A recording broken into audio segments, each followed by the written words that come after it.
It's my pleasure to welcome you here to the Clark Howard Show. You know, our mission is to serve you with advice and information that empowers you to make better financial decisions in your life. And you have a question you want to get answered?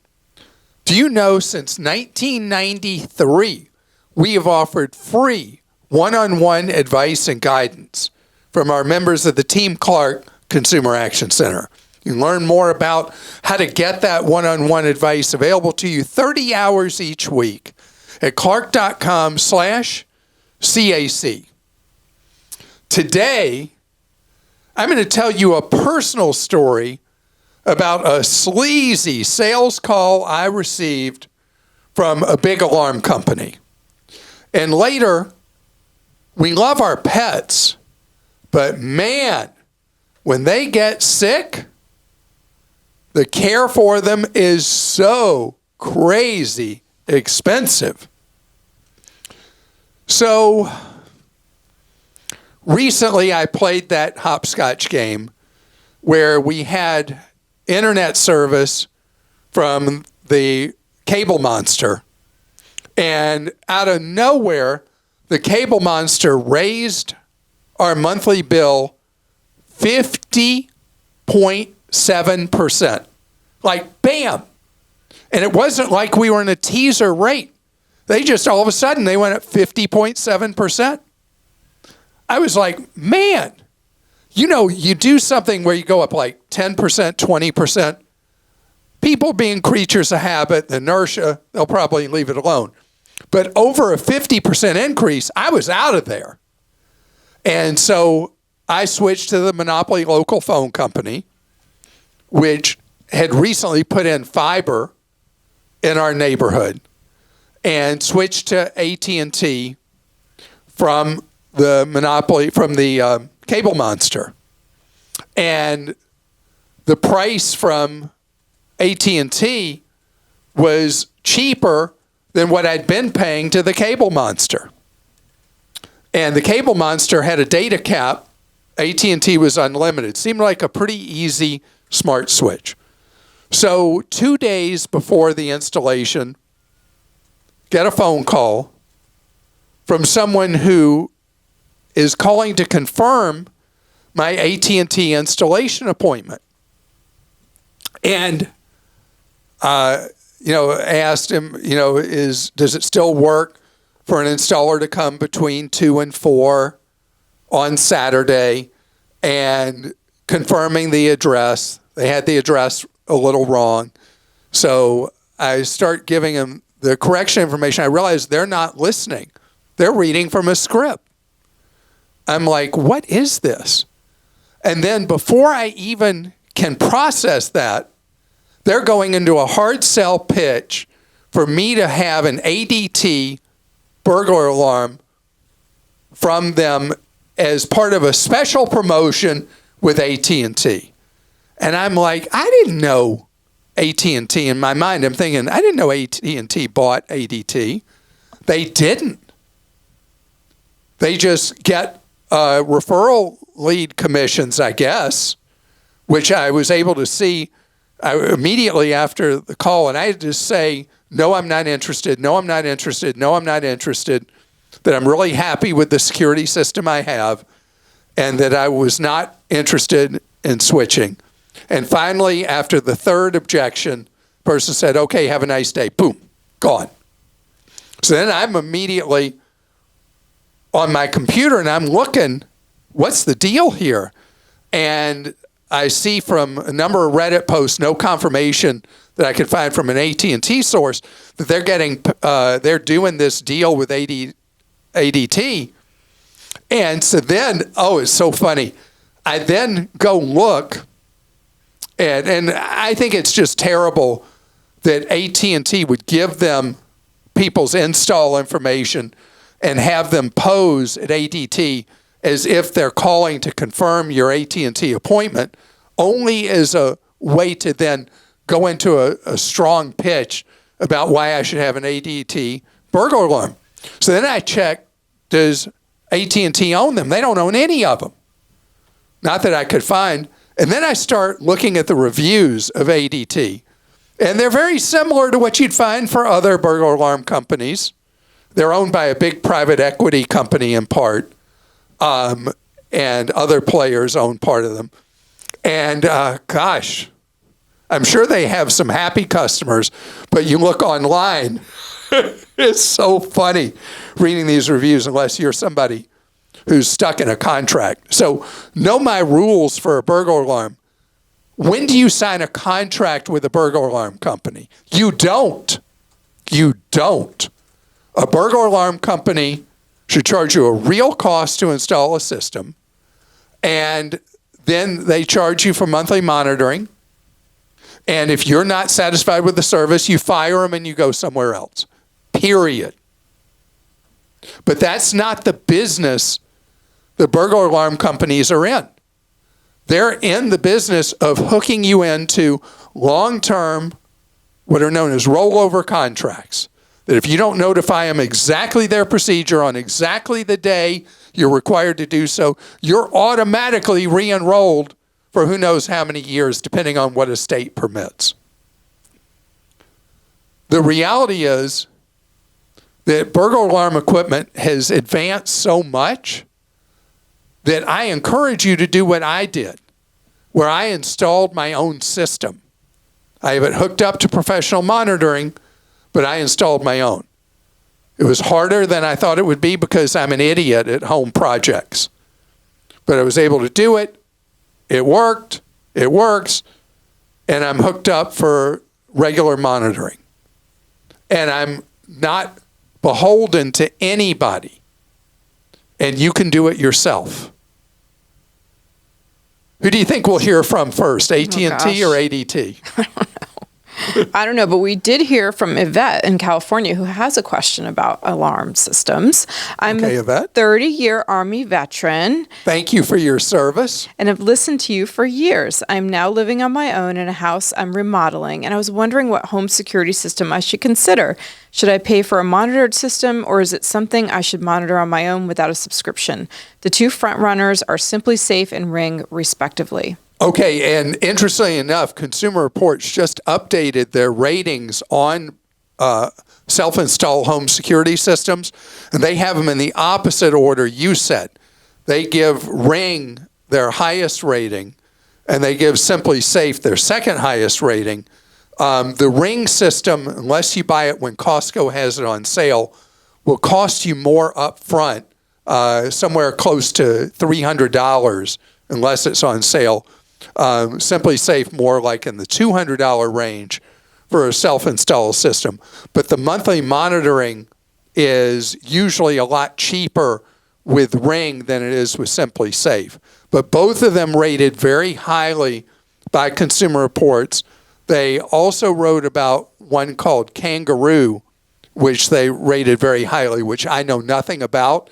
I would suggest that you either through a library membership look at this for free, the full report, and make your decision on a home install system, or pay for one-time access to Consumer Reports so you can read the full reviews and figure out which of these three would be the best choice for you to protect yourself in that new home. On the monitoring, I strongly recommend you have professional monitoring. It should earn you a discount on your homeowner's insurance, and it gives you the peace of mind of having that professional monitoring instead of relying on getting a notification to your cell phone. Catherine in Michigan says, I've heard Clark talk about declining rental car insurance from the rental companies. However, I wonder what his thoughts are in regard to renting through Turo. If I use our own auto insurance to cover the Turo rental car damage, it seems like a claim could result in a possible rate increase. I'm wondering if it would be better to opt for Turo's third-party insurance. Our personal cars are 17 and 21 years old. We have a high deductible and don't carry collision or comprehensive. Wow. Good for you. An average vehicle age of 19 years. That is very impressive. You need to buy the coverage from Turo. Very important that you do that, because the credit card companies, I recommend with the primary coverage or secondary coverage. The dominant players in this are Chase with the Sapphire Reserve or Preferred, Capital One with the Venture product, and American Express with certain of their cards. They don't cover Turo. None of them cover Turo. I don't know of any credit card that covers Turo because it is not from a traditional rental car agency. You're renting somebody's private car. So buying the coverage that Turo offers is an added expense you have with Turo that you wouldn't have with a major car rental agency, but I strongly recommend it. And again, how cool it is that you have fully depreciated automobiles. Deanna in Illinois says, my husband and I are regular listeners and savers and looking for your advice. Long story short, we are passionate about building and protecting native ecosystems. We recently had an offer accepted on 21 acres of land close to our house and surrounded by existing forest preserve. We got a phenomenal deal per acre because, well, it's a total dumpsters worth of junk, boats, cars, shacks, etc. In addition, once we get past that, lots of invasive species to manage. While we couldn't be more excited to clean it up and restore it to its natural beauty, we know it's going to be a lot of work. Our long-term goal will be to clean it up, enjoy it recreationally for a few decades, and then sell to our local forest preserve. As we prepare for closing and cleanup, think dumpsters, scrappers, car boat removal, etc. Wow. What would you consider and recommend? Our lawyer recommended a few ideas for passive income to cover cleanup expenses and taxes like temporary billboards. Do you have any other ideas that we should consider? So, wow, this is such a labor of love you're about to enter into. And you've got more stomach for risk than I do. This is a situation where if your lawyer is not an expert at real estate law, you need referral from your lawyer to a real estate lawyer who might even want to refer you out, somebody who's a specialist in property conservation. I forget what you call that special area of law, because you have liability risks that's got to be protected through something that will be potentially more complicated than just a simple LLC. And before you close, you may even want the closing in whatever corporate entity that a real estate lawyer is going to recommend. And so you want to set it up safely up front so that you have protection from the unknown risks. You know the known risks of the things that are there, but there could be unknown risks as well. And this is going to be a long-term play. You will own whatever entity it is, but it'll have liability protection. And ultimately, you'll get the tax benefit from the donation later on that the LLC or other form of corporate entity that's formed would have. So you do not want to own this as individuals. Very important that you don't own it as individuals. I'm not a lawyer. Even, again, a lawyer in general practice will not have the knowledge about the best way to protect yourself with something that is ultimately a property for conservation or ultimately park-like purposes. And that's why expertise is required up front to do this right. And I can't wait to hear how this all works out for you. Coming up ahead, I talked recently about how 90+% of pet owners are having trouble with the expense of their pets. And one of the reasons is very high vet bills. I want to give you some advice and guidance on that. I shared a story with you years ago that has gone from something that was not common to routine, that veterinary medicine practices, and especially veterinary medicine after hours in emergency facilities, are being bought up by private equity players on Wall Street. And what they're doing is requiring their employees of the vet practices, and especially late night and overnight, to run up bills on you for your pet and teach their employees techniques to run up bills. And when I shared the story, it was about one of our dearly departed dogs and member of the family, right? And who we took to one of these after-hours emergency centers. And we were in a sales presentation like no other. And the salesperson comes in with a clipboard and all the recommended things for our dog. And it was only later that I found out that this was part of a chain that was owned by a big Wall Street player. And this has become totally common now across veterinary medicine practice, even regular practices that are being purchased. I read an article about it in The Atlantic recently about how the private equity players have become basically a plague, like a plague of locusts coming through the practice of veterinary medicine, coming between you and the vet doctor who you see.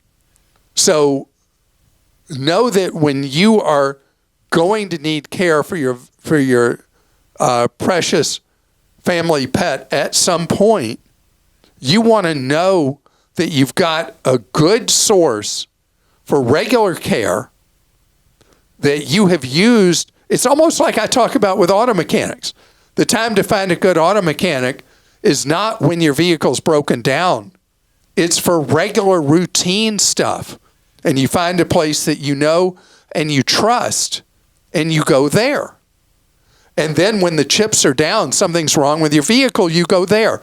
I want you to think of it, not to humanize your car or to bring to life your car. But the point is the same with your pet. You want to know that you've got a place that's got your back.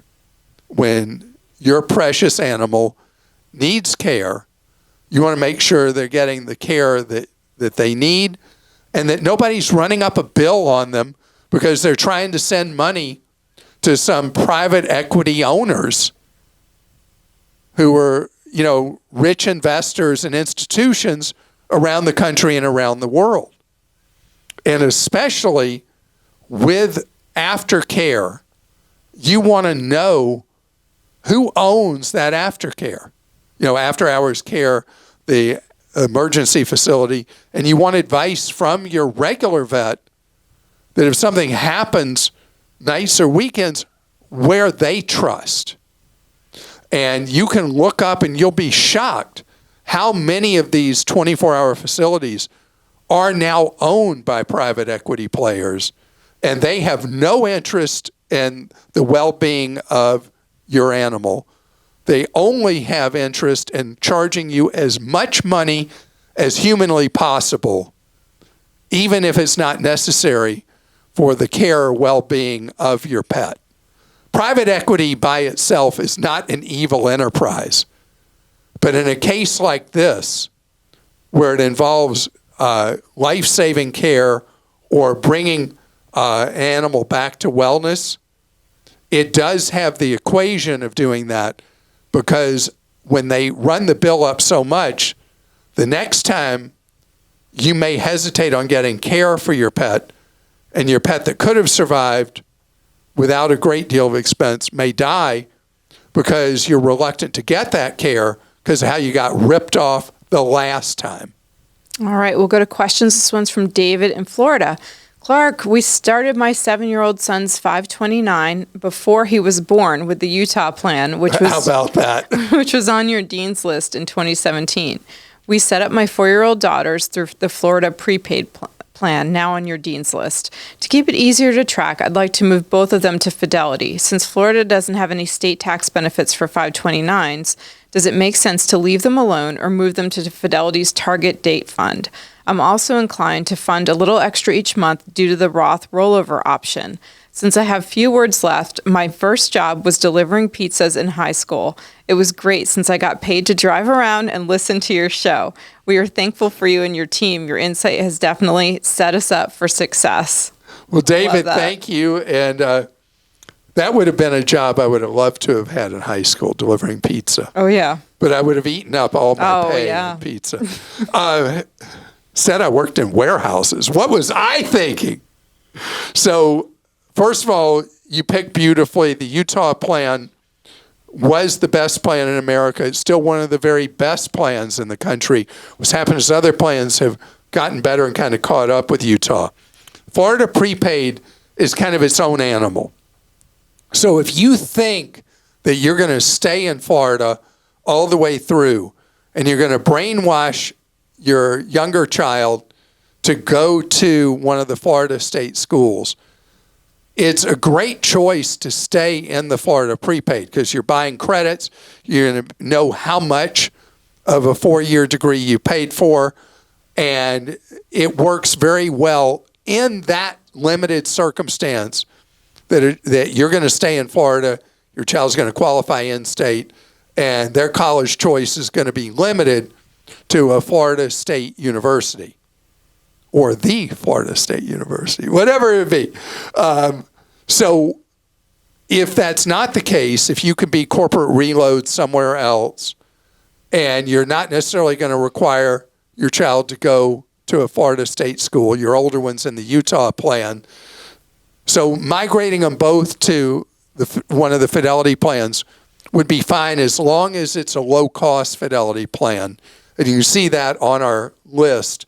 If the Fidelity plan that would be from a particular state is one of the low-cost ones.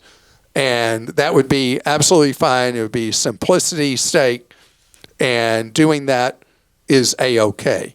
The Fidelity plans usually are not going to be as cheap as the Utah plan that your older child has, but it'll be cheap enough, and doing the target year for entering college plan is perfect.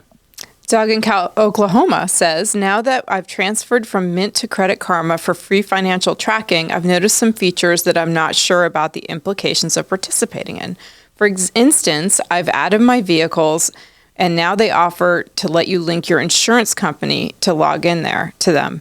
Is there any detrimental effect of doing so? I suppose the benefit is they could possibly find better coverage for me or alert me to a policy increase. What is your opinion on some of these other links in the app besides the network tracker? So first of all, the transition of people from Mint to Credit Karma is owned by the same parent company. Intuit. That owned Mint and shut it down. The Credit Karma features are not as complete as what Mint offered. On the question of linking accounts, I don't advise that. I don't know how secure the process for username and passwords is, but with all the data breaches that exist, there's not a clear advantage I see, other than Credit Karma will repeatedly, because you already gave them the information on your cars, the way they make money is through referral fees. And they're going to repeatedly try to sell you some other auto insurance. If you've got all your registration with them for username and password and all that, and they get you to sign up with something else, they'd probably help you with the migration. I would keep it simpler. I'd keep that separate. I would not give Credit Karma information that could cause a chink in the armor of security you can have around your username and password. All right, I thought this was kind of a fun one. This is from Steve in Ohio. This is not a question, but a funny customer no service I thought you would appreciate. Cedar Point in Ohio, which is a huge amusement park. I have not, but I've heard a lot about it. I drove by it once when it was closed. I guess it's open seasonally. Yeah. Dak Shepard, who does the Armchair Expert podcast I listen to, he is obsessed with that place. So that's the only reason I know it. Oh, it's legendary in the Midwest. So Cedar Point is opening a new roller coaster and the park recently announced that due to a last-minute change in policy, which is highly questionable whether it's last minute, they are now forcing everyone who rides Top Thrill 2 to rent a locker for $3 to store their personal items before getting in line. This is for all items, nothing allowed even in zip pockets, and there are metal detectors at the ride's entrance. I know usually when companies announce they messed up, it goes something like, we know we messed up and we are working on a fix. But with Cedar Point, they quite literally said, we know we messed up, but instead of doing the right thing and we are inconveniencing everyone and making you pay for it, have a nice day. According to my calculations, this will bring them an additional revenue of at least $15,000 a day. Please read this on air and get as much attention to it as possible because it's completely absurd.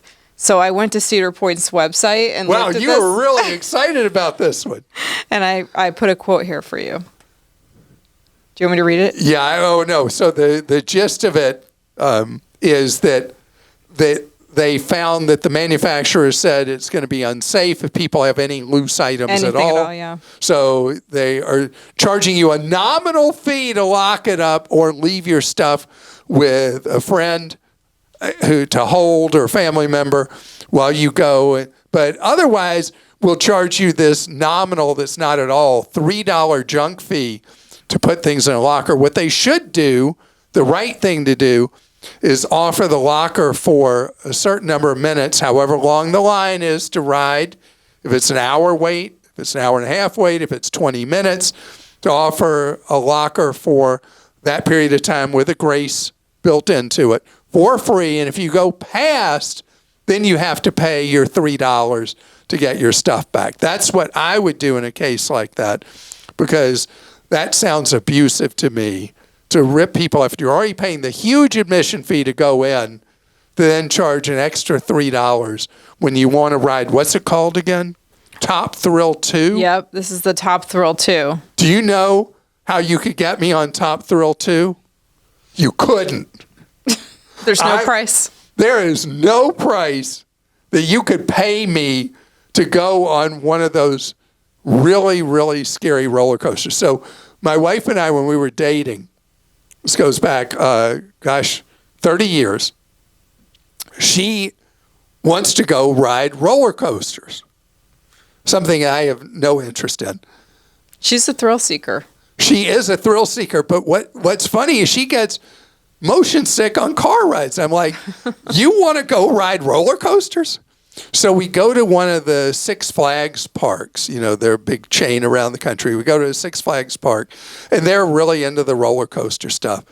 And so she had this order she wanted to ride them, where it was the most lame, tame one first, and then working all the way up to the finale of the scariest one.